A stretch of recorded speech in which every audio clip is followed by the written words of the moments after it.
পশু এসে মানুষের রাস্তা আটকিয়ে দিয়েছে, মানুষ তাকে সরানোর চেষ্টা করতেছে কিন্তু সরে না। তখন সেই বালকটা চিন্তা করলো, আমি তো জাদুও শিখলাম, পাদ্রীর কাছ থেকে দ্বীনও শিখলাম, তাহলে এবার ট্রাই করে দেখি। সে মনে মনে দোয়া করলো, আল্লাহ যদি পাদ্রীর কাছে যেই দ্বীন শিখতেছি এই দ্বীন যদি সত্য হয়ে থাকে, তাহলে আমি এই পাথরটা মারার সাথে সাথে ওই পশুটাকে তুমি মৃত্যুদণ্ড দিয়ে দিবা। আল্লাহর নবী সাল্লাল্লাহু আলাইহি ওয়াসাল্লাম এক বাদশা আর এক জাদুকরের একটা হাদিস সাহাবা একরামদেরকে শুনাইতেছেন। ও মুসলমান, খুব ভালো করে শুনবেন। যে যে বলে আমার রব আল্লাহ, সে 6 জীবনেও মানবে আল্লাহকে রব হিসেবে। যেমনি ভাবে যারা নিজেরা বলেছে আমাদের রব আল্লাহ এবং এই 6 জীবনেও আল্লাহকে মেনেছে, মুসলিম শরীফের ৭৪০১ নম্বর বর্ণনার মধ্যে আল্লাহর নবী সাল্লাল্লাহু আলাইহি ওয়াসাল্লাম বলেন, আগের যুগের এক বাদশা ছিল, তার একজন জাদুকর ছিল।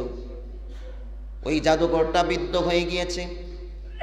ওই জাদুকর বৃদ্ধ হয়ে যাওয়ার কারণে বাদশাকে, বেঈমান বাদশার, বেদিন বাদশার যার মধ্যে কোনো দিনদারি ছিল না, যে নিজেকেই রব হিসেবে মানুষের কাছে বলতো যে তোমাদের রব আমি বাদশা, নাউজুবিল্লাহ। ওই বাদশার জাদুকর বৃদ্ধ হওয়ার কারণে বাদশাকে একদিন বলতেছে, বাদশা আমি তো বৃদ্ধ হয়ে গিয়েছি, যেই কোনো সময় আমি হয়তো মরে যাব, এই জন্য আমি আমার পক্ষ থেকে একজন শিষ্য বানিয়ে যেতে চাই, আপনি একজন বালক ঠিক করেন। ওই বালককে আমি প্রতিদিন একটু একটু করে আমার জাদু বিদ্যাকে শিখিয়ে দেব। আমার জায়গা আমি যখন থাকবো না, আমার এই জায়গায় ওই বালকটাকে দিয়ে আপনি কাজ চালাইবেন। যেই কথা সেই কাজ। বাদশাহ একজন বালককে ঠিক করে দিল। বাদশাহ ওই বালককে ঠিক করে দিল, বলল যে প্রতিদিন গিয়ে তুমি এই বৃদ্ধর কাছে গিয়ে জাদু বিদ্যা শিখে আসবা। এই কথা বলার পরে বালকটি রীতিমতো ওই বৃদ্ধের কাছে গিয়ে 1 দিন 2 দিন করে জাদুবিদ্যা শিখতে লাগলো। হঠাৎ করে যেই রাস্তা দিয়ে ওই বালকটি যায়, হঠাৎ করে দেখলো ওই রাস্তার মধ্যে একজন পাদ্রী বসেছিল। পাদ্রীর সাথে দেখা, যে পাদ্রী আহলে কিতাব ছিল, আল্লাহকে আল্লাহ বলে মানত, ওই পাদ্রীর সাথে রাস্তার মধ্যে দেখা হয়ে গেল। পাদ্রী বালকটাকে জিজ্ঞাসা করলো, ও বালক, প্রতিদিন তোমাকে দেখি, এই রাস্তা দিয়ে তুমি কোথায় যাও? তখন সেই বালক বলল, আমাকে এক বৃদ্ধ লোক আমাকে জাদু শিক্ষা দেয়, আমি তার কাছ থেকে জাদু শেখার জন্য প্রতিদিন এখান দিয়ে যাই।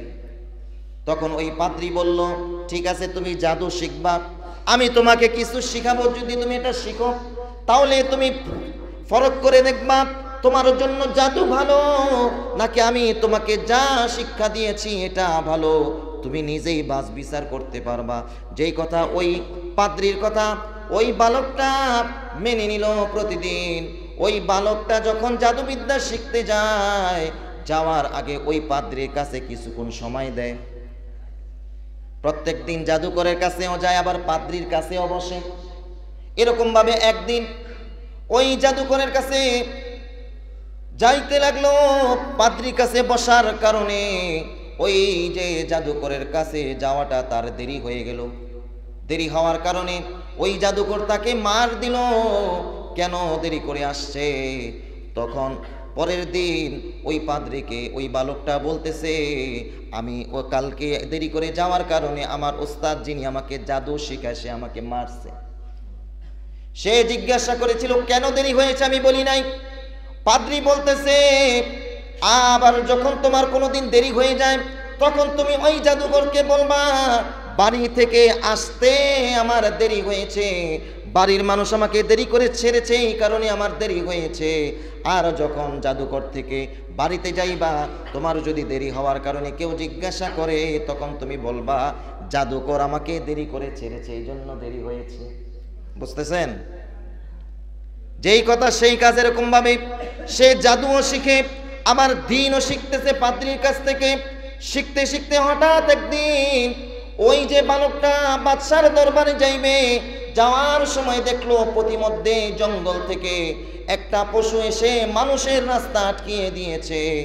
মানুষ তাকে সরানোর চেষ্টা করতেছে কিন্তু সরে না। তখন সেই বালকটা চিন্তা করলো, আমি তো জাদুও শিখলাম, পাদ্রীর কাছ থেকে দ্বীনও শিখলাম, তাহলে এবার ট্রাই করে দেখি। সে মনে মনে দোয়া করলো, আল্লাহ যদি পাদ্রীর কাছে যেই দ্বীন শিখতেছি এই দ্বীন যদি সত্য হয়ে থাকে, তাহলে আমি এই পাথরটা মারার সাথে সাথে ওই পশুটাকে তুমি মৃত্যুদণ্ড দিয়ে দিবা। সে মনে মনে এই দোয়া করে একটা পাথর উঠিয়ে ওই পশুটার দিকে ছুঁড়ে মারলো। ছুঁড়ে মারার সাথে সাথে পাদ্রীর দ্বীন তো, পাদ্রীর যেই ধর্ম, ওই ধর্ম তো সত্য ছিল। ওই যে পাথর মারার কারণে পশুটা ওই রাস্তার মধ্যে সাথে সাথে মৃত্যুবরণ করে নিল। সেই বালকের আর বুঝতে বাকি রইল না, হায়রে আমি যেই জাদুবিদ্যা শিখি এটা তো সত্য না, বরং যে পাদ্রী থেকে দ্বীন শিখি এই দ্বীনই হচ্ছে একমাত্র বিধান, একমাত্র সত্যের ধর্ম। এই ধর্মের মধ্যে আছেন আমাদের প্রভু, একাধিক না, আমাদের প্রভু একজন, তিনি কে? ওই পাদ্রীর কাছ থেকে দ্বীন শিখলো। দ্বীন শিখার পরে ওই বালকটা আল্লাহ রাব্বুল আলামিন তাকে এমন একটা ক্ষমতা দিলেন, আল্লাহ রাব্বুল আলামিন তাকে কুদরতি একটা ক্ষমতা দিলেন। ওই ক্ষমতার বলে ওই বালকটি যদি কোনো জন্মানদের চোখের দিকেও আল্লাহর নাম নিয়ে হাত বুলিয়ে দেয় এবং আল্লাহর কাছে দোয়া করে, সাথে সাথে ওই জন্মান্ধকে আল্লাহ রাব্বুল আলামিন দৃষ্টি দিয়ে দেন। যদি কোনো কুষ্ঠ রোগীর দিকে হাত রাখেন আল্লাহ রাব্বুল আলামিনের নাম নিয়ে এবং আল্লাহর কাছে দোয়া করে, আল্লাহ রাব্বুল আলামিন ওই কুষ্ঠ রোগীকে ভালো করে দেন। এমনি ভাবে ওই বাচ্চাটা এলাকার মধ্যে তার নাম ছড়িয়ে গেল। একদিন ওই বাদশার খুব ঘনিষ্ঠ একজন লোক, দরবারের একজন লোক, সে কিভাবে জানি অন্ধ হয়ে গেল। দরবারের মানুষগুলো বলল, তোমাদের দরবারে তো একজন জাদুকর বালক রয়েছে, তার ভিতরে তার হাতের মধ্যে এমন কি ক্ষমতা আছে, ওই ক্ষমতা দিয়ে সে হাত দিলে জন্মান্ধ সে দৃষ্টি ফিরে পায়। আর তুমি তো চোখ হারিয়েছো, কিছুদিন হয়েছে, তুমি তার কাছে যাও। ওই কথা শুনে ওই দরবারের লোকটা, বাদশার ঘনিষ্ঠ লোকটা, ওই বালকের বাড়িতে গেল। বাড়িতে গিয়ে বলতেছে, আমি তো শুনলাম তুমি নাকি কোনো অন্ধ ব্যক্তির চোখে হাত দিলে, ওই হাতের বরকতে, হাতের মাধ্যমে ওই লোক দৃষ্টি ফিরে পায়, আমার দৃষ্টিটাও তুমি ফিরিয়ে দাও। বালকটা বলতেছে, কি বলতেছেন আপনি এই কথা? ওই ব্যক্তি বলতেছে, তোমার জন্য আমি যথেষ্ট হাদিয়া নিয়ে এসেছি, যে হাদিয়া তুমি শেষ করতে পারবা না এই জীবনে। তুমি যদি তোমার হাতের মাধ্যমে আমার চোখের দৃষ্টি ফিরিয়ে দিতে পারো, তাহলে এই উপঢৌকন হাদিয়া সব কিছু তোমাকে দিয়ে দেব। ওই বালকটি বলতেছে, আমি তো চোখ ভালো করার মালিক না, এই চোখকে ভালো করেন যিনি, তিনি কে? আমি আল্লাহ তাআলার কাছে দোয়া করি, আল্লাহ রাব্বুল আলামিন ভালো করে দেন। তোমার জন্য ঠিক একই কাজ করব। যদি তোমার চোখের দৃষ্টি আলো ফিরে পেতে চাও, তাহলে তুমি এক আল্লাহর উপরে ঈমান আনো, তারপর তোমার জন্য আমি দোয়া করব। আল্লাহ চাহে তো তোমার চোখের দৃষ্টি আল্লাহ ফিরিয়ে দিবেন। এই কথা শুনে সেই ব্যক্তি, বাদশার সেই ঘনিষ্ঠ ব্যক্তি, সে বলল, ঠিক আছে, কোনো সমস্যা নাই, আমি তোমার আল্লাহর উপরে, এক আল্লাহর উপরে ঈমান আনলাম। ঈমান আনার কারণে ওই বালক আল্লাহর কাছে দোয়া করলেন। দোয়া করার সাথে সাথে আল্লাহ তাআলা তার চোখের দৃষ্টিকে ফিরিয়ে দিলেন। সুবহানাল্লাহ। শুধু তাই নয়, ওই ব্যক্তি আবার পূর্বের মতো বাদশার দরবারে দরবার করতেছে। বাদশা একদিন এসে দেখে যে ব্যক্তিটা অন্ধ হয়ে গিয়েছিল, ওই ব্যক্তিটা দৃষ্টি ফিরে পেয়েছে। কৌতূহলবশত তাকে জিজ্ঞাসা করলো, তুমি কিভাবে দৃষ্টি ফিরে পাইলা? তখন সে বলল যে, আমি দৃষ্টি ফিরে পেয়েছি, আল্লাহ আমাকে দৃষ্টি দিয়ে দিয়েছেন। কে দিয়েছেন? আল্লাহ রাব্বুল আলামিন দয়া করেছেন, মায়া করেছেন, রহমত করার কারণে আমি আবারও চোখের দৃষ্টি ফিরে পেয়েছি। তখন বাদশা বলে, তোমার আল্লাহকে, তোমার তো কোনো রব নাই, এই গোটা জগতের রব আমি বাদশা। নাউজুবিল্লাহ। তখন সেই ব্যক্তি বলতেছেন, আপনার রব হইতে পারেন না, আমারও রব যিনি, আপনারও রব তিনি, গোটা জাহানের রব তিনি, তিনি হচ্ছেন আল্লাহ, তিনি হচ্ছেন আল্লাহ, তিনি হচ্ছেন আল্লাহ। ওই আল্লাহ আমাকে আমার দৃষ্টি ফিরিয়ে দিয়েছেন। বাদশা রাগান্বিত হয়ে গেল, বলতেছে, তোমাকে এই কথা কে শিক্ষা দিল যে আমি রবকে বাদ দিয়ে তুমি আরেক রবকে আল্লাহ মানতেছো?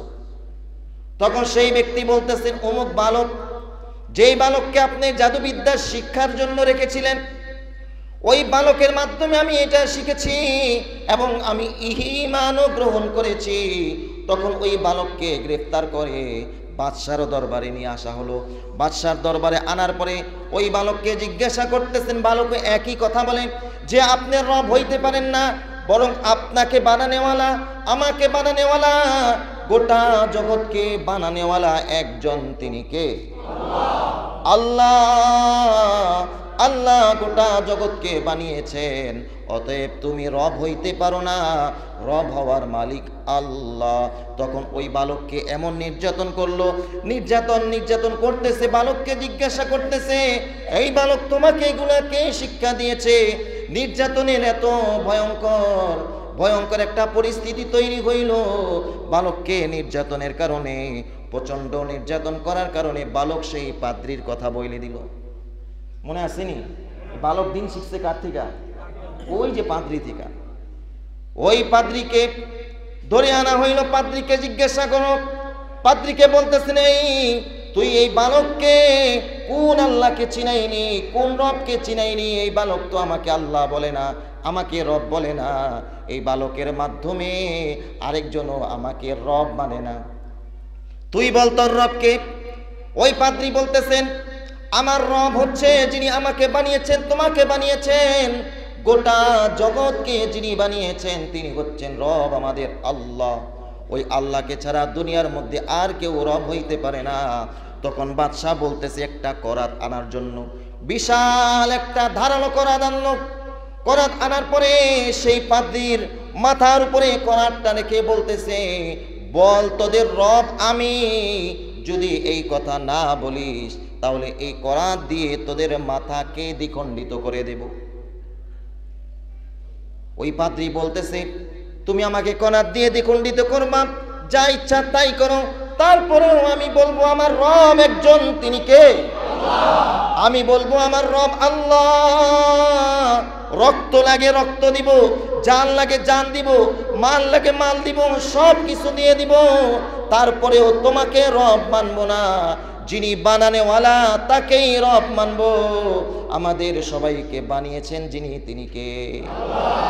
এই কথা বলার পরে বাদশা করাত দিয়ে ওই পাদ্রীর মাথাটাকে দ্বিখণ্ডিত করে দিল। এমন ভাবে দ্বিখণ্ডিত করে দিল, দুইটা ভাগ দুই দিকে ছড়িয়ে গিয়েছে। ছড়িয়ে যাওয়ার পরে এখন সেই বালকটার মাধ্যমে যে দিন পেয়েছে তাকে বলল, রেজাল্ট তো তোমার চোখের সামনে। যদি আমাকে রব না মানো, এই যে পাদ্রীকে যেইভাবে মেরে ফেলেছি ঠিক সেইভাবে তোমাকেও মেরে ফেলবো। যদি আমাকে রব না মানো, তখন সেই ব্যক্তিও বাদশার দরবারের একনিষ্ঠ ব্যক্তি, সেও বলল, এই পাদ্রীকে যেভাবে মারছো আমাকে মেরে দাও, তারপরেও তোমাকে আমি রব মানতে রাজি না। তাদের ঈমান কেমন মজবুত ছিল! ওই পাদ্রীর নে বাদশার একনিষ্ঠ ব্যক্তি, দরবারের ব্যক্তি, মন্ত্রী পরিষদের ব্যক্তি, তাকেও করাত দিয়েও তার মাথাটাকে দ্বিখণ্ডিত করে দিল। তারপরেও সে ওই বাদশার সামনে নিজের ঈমানকে বিক্রি করে নেয়। আল্লাহু আকবার। কিন্তু আমাদের কি হয়ে গেল? কিছু থেকে কিছু না হইলেই হয়তো আমরা টাকার সামনে ঈমান বিক্রি করে দেই, না হয় ক্ষমতার জন্য ঈমান বিক্রি করে দেই, না হয় কোনো দুনিয়াবি কোনো স্বার্থের কারণে আমরা ঈমানকে বিক্রি করে দেই। আমাদের এই জান দিয়েছেন কে? আমাদের মাল দিয়েছেন কে? আল্লাহ রাব্বুল আলামিন জানও দিলেন, মালও দিলেন, সম্পদ দিলেন, সুনাম দিলেন, সুখ্যাতি দিলেন, কিন্তু আমাদের এই জান, আমাদের মাল, আমাদের সময়কে ব্যয় করি, যাদের পিছনে ব্যয় করি তারাও ঠিক মতো আল্লাহকে আল্লাহ বলে মানে না, ঠিক কিনা? এই যে যুবকগুলা, তরুণগুলা যেইভাবে তাদের সময়, তাদের যৌবনকে দুনিয়াদার মানুষের পিছনে ব্যয় করে, অথচ 5 বার মুয়াজ্জিনের কণ্ঠে আল্লাহ রাব্বুল আলামিন আমাদেরকে ডাকতে থাকেন, হাইয়া আলাস সালাহ, হাইয়া আলাল ফালাহ, আসো বান্দা, কল্যাণের দিকে আসো, নামাজের দিকে আসো, আস-সালাতু খায়রুম মিনান নাওম, ঘুম থেকে নামাজ উত্তম। এই দিকে আমরা কেউ খেয়াল করি না। সারাদিন দুনিয়াদার, দিনদার মানুষদেরকে বাদ দিয়ে দুনিয়াদার মানুষের পিছনে ঘুরি, আর রাত্রিবেলা ক্লান্ত হয়ে মোবাইলের পিছনে সময় কাটাই। ফজরের আজান যখন দেয় তখন গিয়ে আমি ঘুমাইতে যাই, ঠিক কিনা বলেন? আমরা ইমানকে বেচে দিতেছি নেতার কাছে, ইমানকে বেচে দিচ্ছি আমরা টাকার কাছে, আমরা ইমানকে বেচে দিচ্ছি দুনিয়ার স্বার্থের কাছে। কিন্তু তারা কেমন ইমানদার ছিলেন, তারা কিভাবে আল্লাহকে মেনেছেন? আল্লাহ রাব্বুল আলামিন আমাদেরকেও সেই রকম ইমানদার এবং আল্লাহকে তারা যেভাবে রব মেনেছে সেইভাবে রব মানার তৌফিক দান করুন। সবাই বলে আমিন।